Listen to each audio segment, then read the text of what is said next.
여러분 안녕하세요. 반갑습니다. 생각과 다르게 쉽게 개강 일자가 잘 잡혀지질 않네요. 그 교과부에서 또 한 주간 또 원격 강의를 또 시행하도록 조치가 내려와서 저희들도 4월 10일까지 원격 강의가 다시 시작이 되어지고 있습니다. 기대가 무척 컸었는데 또 실망이 더 커지는군요.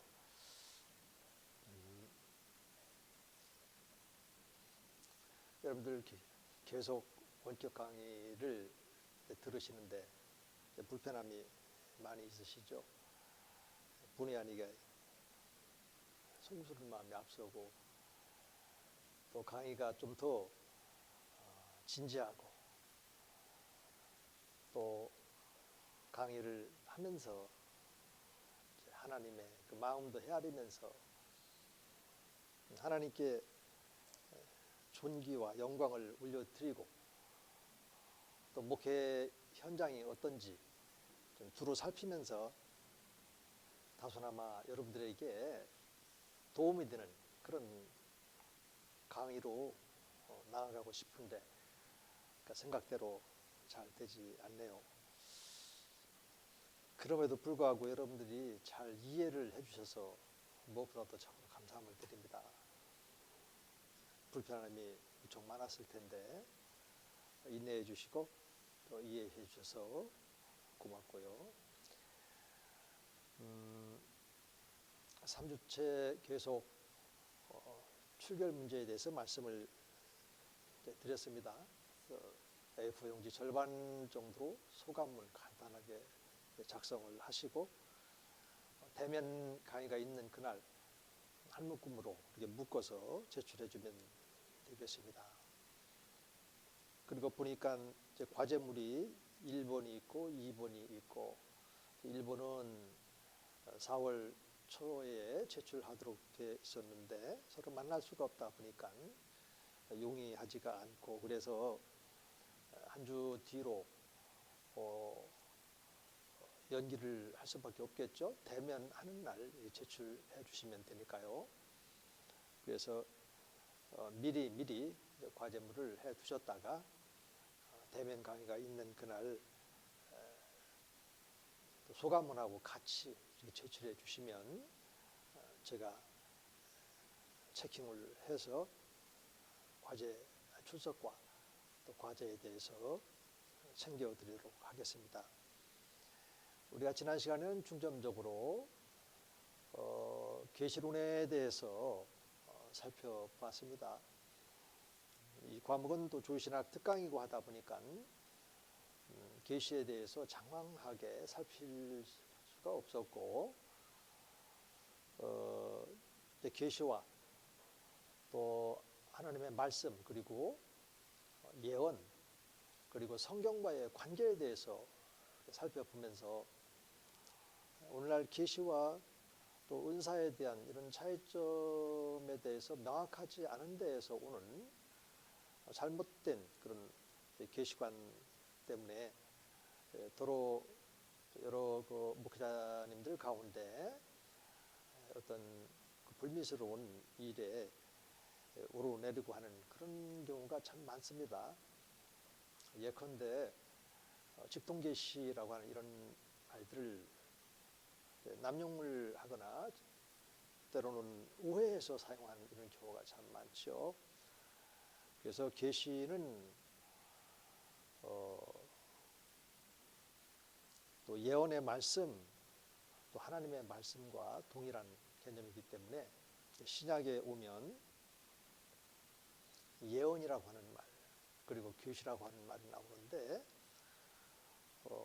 고린도전서 14장에 가보면 동일한 의미로 사용이 되고 있어요. 다시 말해서 구약이 말하고 있는 그 예언, 그 선지자들이 있어서 하나님께서 그들에게 말씀을 직접 주셨지 않습니까? 이제 이런 분들이 이제 하나님께로부터 말씀을 받아서 기록된 구약, 다시 말해서 성경으로서의 그런 계시가 있고요. 그다음에 예언 같은 경우는 이제 은사로서의 그 예언이거든요. 그래서 이런 차이점에 대해서 우리가 명확하게 규정하고 언어를 다시 말해서 예언의 개념들을 사용을 할 때 문제가 발생하지 않게 되어져 있습니다. 그래서 그 관계에 대해서 이렇게 살폈고 또 성경의 본질에 대해서 또 살폈습니다. 그리고 또 성경이 어떻게 해서 기록이 되어져 있는지, 당연히 하나님의 영, 곧 이 성령의 감동으로 기록이 되었다라고 하는 것에 대해서 살폈고요. 그러므로 오늘날에 많은 사람들이 성경의 그 영감성을 부정한다든지 또 성경에 마치 많은 오류가 있는 것처럼 생각하고 있는 그런 상황 속에서 우리가 지금 목회를 하고 또 목회를 준비하고 있습니다만, 이런 원인들이 어디서 왔는가? 성령 하나님의 감동으로 기록된 그 영감서를 부인하는 데서 결정적으로 주어지고 있다라고 하는 것을 우리는 살펴보았습니다. 그리고 오늘은 우리가 그 지난 시간에 맞췄어야만 했는데 마치지 못한 그 부분이 있어요. 그 시드니 그레이다누스 이 교수가 쓴 구약의 그리스도 어떻게 설교할 것인가라고 하는 그 책 속에 나와 있는 구속사적인 성경 해석법에 대해서 살펴보도록 하겠습니다. 그리고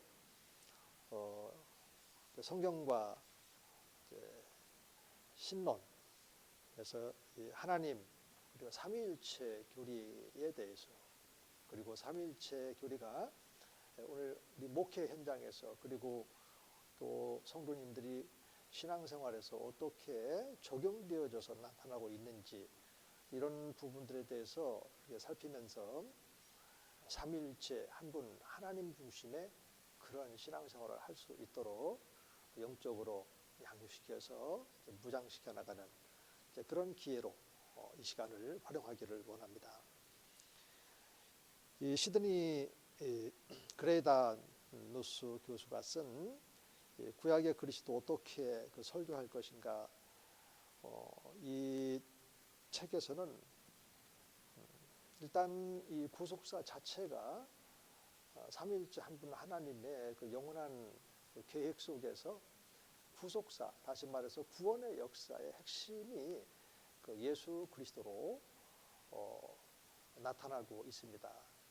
아버지께서 구원을 계획을 하셨다면 우리 예수님께서 그 구원을 이루기 위한 그 십자가 죽으심과 또 부활하심, 다시 말해서 십자가 대속사역을 성취를 하셔야 되고, 또 우리 성령 하나님께서는 그 예수님이 성취하신 그 십자가 죽으심과 부활을 사도들을 통해서 또 사도들과 함께 현재까지 오순절 이후에 또 현재까지 복음 전도 사역을 감당하고 있죠.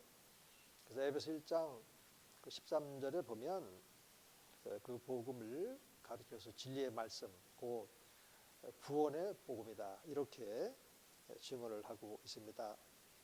여러분들 가운데서도 이제 성경은 이 구속사적 그리고 예수님 중심으로 성경을 우리가 읽고 또 해석을 그렇게 해야 된다라는 점에 대해서 이의를 제기할 사람은 없을 거예요. 그러나 다만 예수님 중심으로 우리가 성경을 보고 또 예수님 중심으로 성경을 해석해야 한다고 했을 때 그 의미들이 무엇인지 그레이다누스가 다음과 같이 7가지로 소개를 하고 있는데요.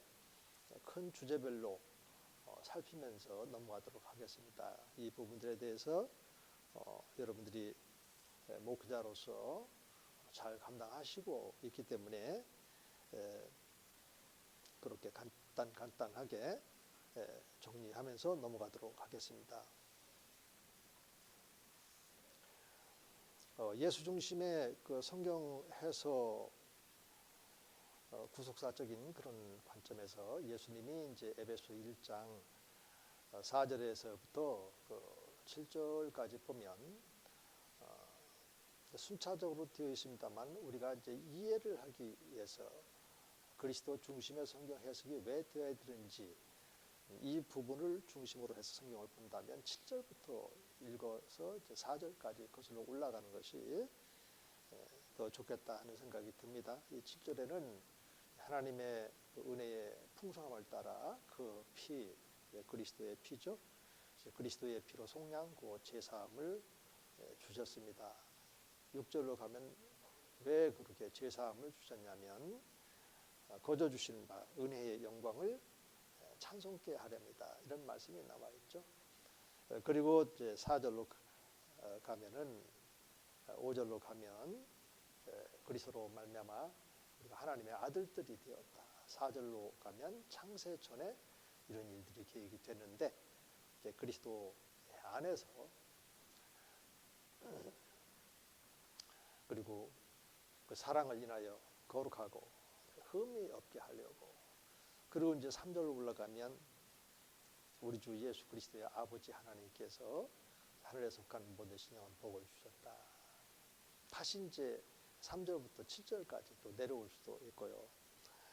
자, 이렇게 이제 예수 그리스도 중심의 구속사적인 이 성경 해석 내지는 읽어나갈 수가 있는데 이 그레이다누스는 그 예수 중심의 성경 해석의 지침으로 첫 번째 이런 말을 했습니다. 우리는 점진적 구속사의 관점에서 예수님을 발견할 수가 있다.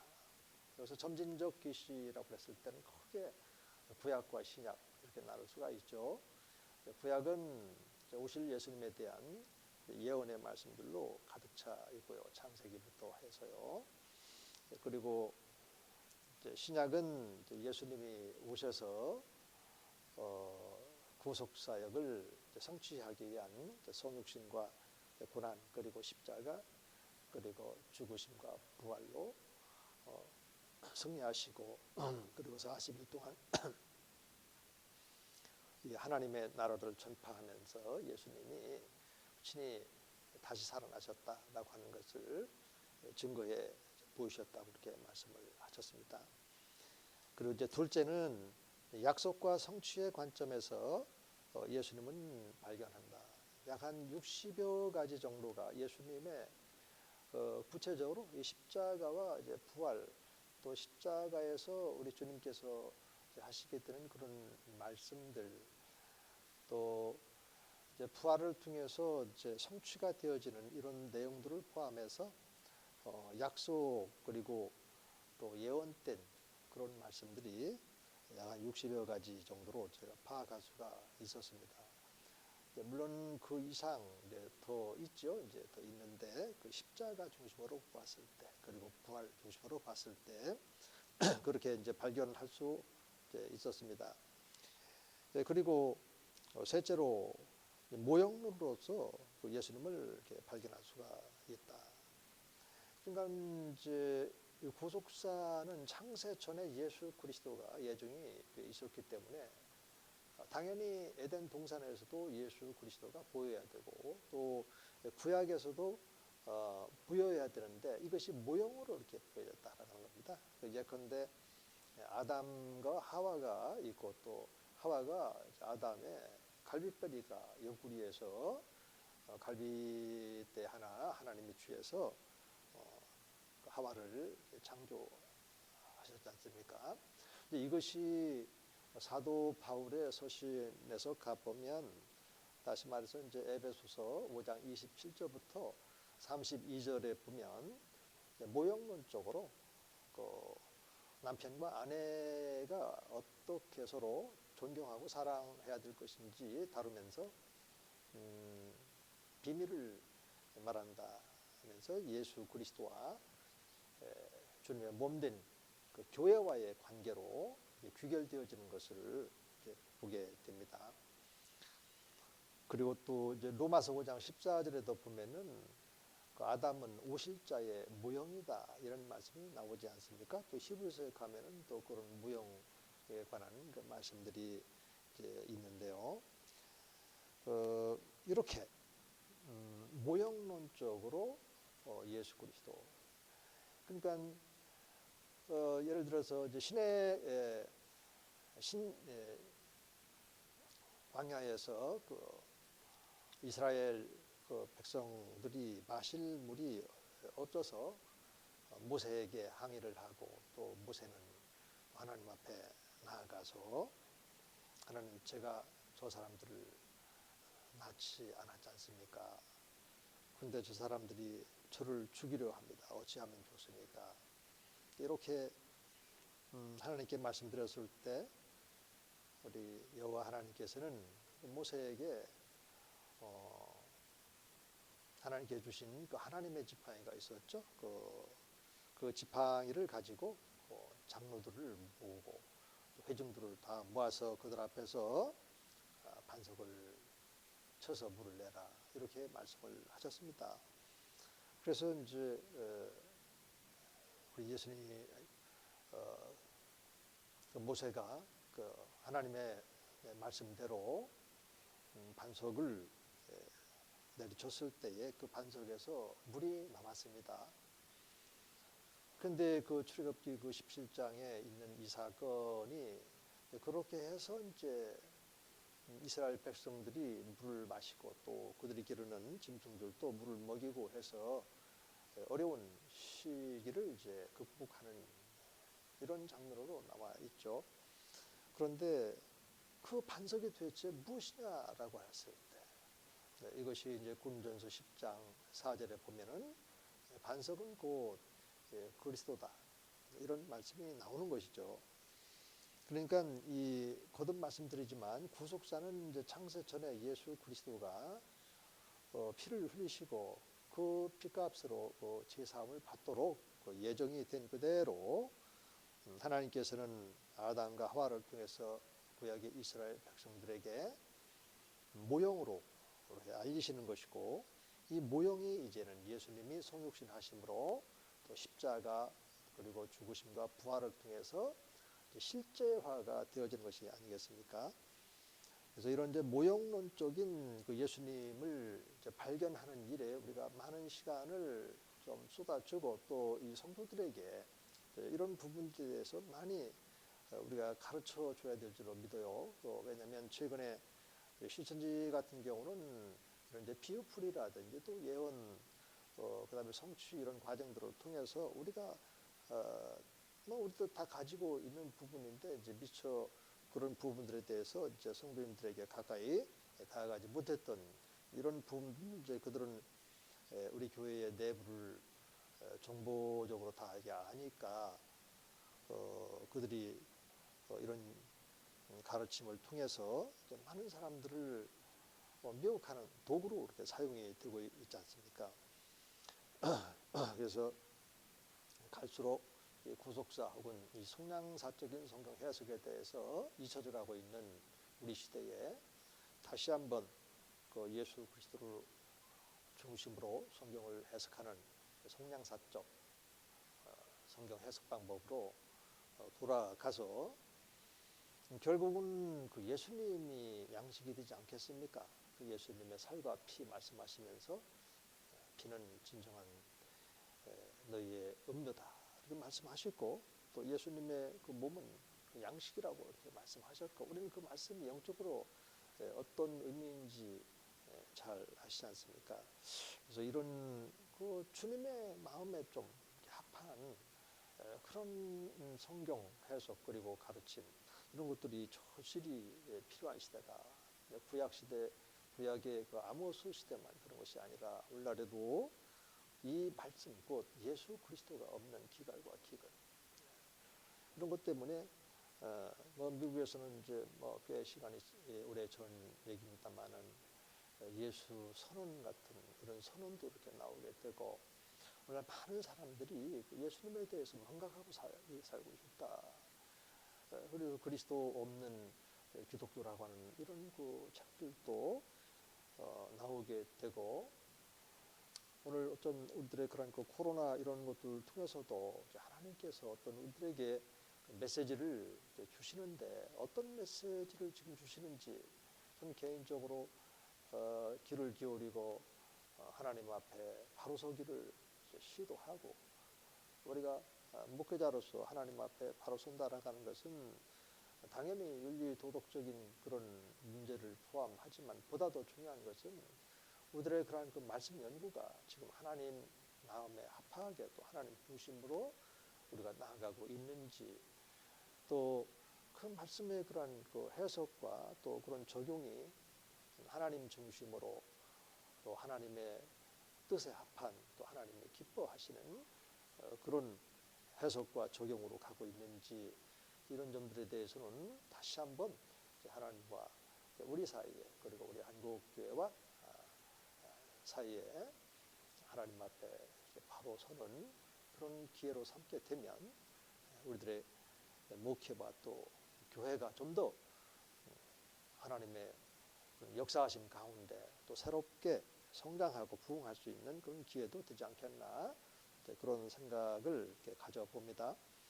그리고 네 번째로는 오넬루지에서 유비로서 그 예수님을 발견하게 된다라고 하는 것. 성경에 보면은 많은 인물과 그런 사건들이 나오는데 그런 것들을 통해서 우리가 유비적으로 예수님을 찾아낼 수 있다는 거죠. 예컨대 그 이삭이 제물로 바쳐지는 이런 사건을 통해서도 이삭이 예수님이다 이렇게 직접적으로 말하기보다는 그 아브라함이 이삭을 바치는 그 사건 속에서 오실 예수 그리스도를 보여주고 있다, 이렇게 해석을 해야 되겠다라고 하는 것이 또 그레이다노스의 그런 지침이기도 하고요. 다섯 번째로 그레이다노스는 이제 구원사와 관련된 주제를 통해서 그 예수님을 발견할 수가 있다, 이런 말을 이렇게 했습니다. 다시 말해서 이제 구약에도 보면은 많은 그런 제사, 또 희생 제사, 또 제물, 이제 이런 내용들이 이렇게 나오지 않겠습니까? 그런데 이런 것들이 이제 신약에서도 보면 특히 이제 히브리서에서는 예수 그리스도의 십자가 대속 사건, 다시 말해서 예수님이 십자가에 달리셨을 때 이거를 이제 제물, 그러니까 속죄 제물, 또 대속 제물, 또 희생 제사, 이런 용어로 해서 히브리서가 증언이 기록이 되어졌고 우리들에게 이제 이런 구약의 이런 말씀들이 이제 우리 구원사 속에서 예수님에게서 성취가 됐다. 다시 말해서 이제 구약 시대는 이제 대제사장들을 통해서 수없이 죄사함 받기 위해서 그 속죄 제물을 드렸던 것을 이제 영 단번에 우리 주님이 속죄 제물과 또 화목 제물로 드려짐으로써 그 예수님을 믿음으로 말미암아 말끔히 제 문제에서 우리가 자유함을 얻고, 이제부터는 이제 내주하시는 주님과의 관계 속에서 우리 속에 있는 죄를 절제하고, 때로는 죄를 회개를 통해서 물리치고, 또 영적 전투를 통해서 죄의 미혹 가운데 빠져가지 않도록 마귀를 대적하고, 이렇게 해서 죄 문제를 이렇게 해결할 수 있고, 그런 의미에서 구약의 성도들보다 우리 신약의 그런 성도님들이 죄에서 자유함을 얻고 의롭다 칭함받은 하나님의 백성으로 되는 조건에서 얼마나 간단하면서도 또 편리하고 또 어렵지 않고, 이런 것을 통해서 전적으로 하나님의 이제 은혜라고 표현을 하는 거죠. 그래서 하나님의 은혜로 우리는 값없이 오직 예수 그리스도의 희생 죄사, 예수 그리스도의 대속 제물로 드려지면서 우리 것이 되었다라는 것, 여기서 이제 자유함과 또 감사와 존귀와 영광을 올려드리는 에베소 1장 6절의 말씀과 같이 또 14절에도 있죠. 그런 말씀이 이렇게 이어지는 것이 되겠죠. 그 다음에 이제 여섯 번째로는 이제 대조를 통해서 그 예수 그리스도를 드러낸다. 그래서 이 구속사는 반드시 언약을 통해서 이렇게 이제 구체화되고 있는데, 뭐 아담에게 주신 하나님께서 생명과 또 죽음의 그런 언약을 하시지 않습니까? 그리고 노아를 통해서는 무지개 언약, 이제는 물로 홍수로 이제 심판하지 않겠다라고 하는 그 하나님의 그런 약속이 있었고, 그리고 이제 아브라함을 통해서는 이제 창세기 17장 그 1절부터 보는 게 좋습니다. 1절부터 이제 8절 이렇게 보면 이제 아브라함에게서 이제 민족을 주시고, 당연히 이제 12장으로 가면 이제 땅을 이렇게 말씀하셨고, 그리고 이제 아브라함에게서 이제 왕들이 나오게 되고, 이런 이제 언약들이 있지 않습니까? 모세에게서는 이제 그런 신의 언약에서 율법을, 십계명과 율법을 이렇게 주셨던 것이고, 근데 이제 이런 이제 율법, 모세 언약이 저쪽 그 히브리서 7장부터 이제 10장까지 이렇게 보게 되어지면 이제 처음 언약과 새 언약, 이런 방식으로 해서 서로 대조가 되죠. 그래서 처음 언약은 이제 그림자, 그리고 새 언약은 이제 실체. 그래서 실체가 등장했으니까 이제 그림자는 이제 사라지는 것이죠.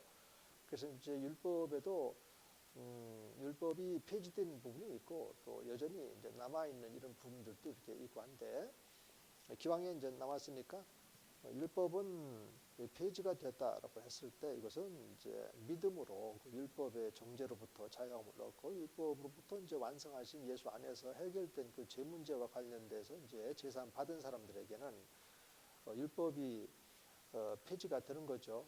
그리고 율법이 예수님에게로 이끌어가는 이제 무학 선생 역할을 하는데, 이제는 구원받은 사람들이니까 그 보증으로 성령 하나님을 우리 마음 안에 내주 시켜주시고 해서 성령의 인도하심을 따라 이렇게 살도록 되어 있기 때문에 그런 것이죠. 그리고 이제 아직도 여전히 주님의 양우리에 또 하나님을 인격적으로 만나지 못한, 예수님을 믿지 못한 그런 자연인들이 많이 있습니다. 많이 있다기보다도 지금 이제 75억 가운데 약 한 70억 정도가 아직도 예수님을 인격적으로 영접하지 못하고 있는데, 그런 분들이 이제 죄가 무엇인지 깨닫게 해주시게 여전히 그 율법이 유용한 것이죠.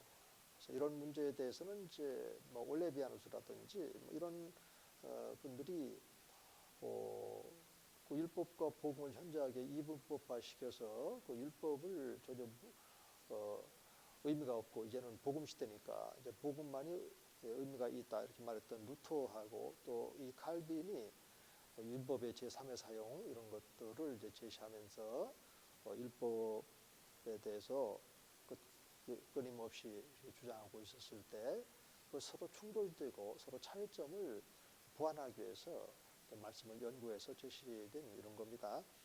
그래서 이런 문제와 서로 이제 대조가 되어져서 이제 나오게 되고, 이제 마지막으로는 예수 그리스도를 명확히 언급하지 않은 본문에서는 예수님이 이제 현장에 계셨다면 어떤 일이 일어날 수 있을까라고 물어봄으로써 예수님을 이제 발견할 수가 있다. 거기는 이제 반드시 전제가 있죠. 이제 성령 하나님의 조명, 우리 마음들을 열어서 이제 보여주시게 하는 이런 것들이 있습니다. 벌써 시간이 되었는데 잠깐 쉬었다가 다시 하도록 하겠습니다.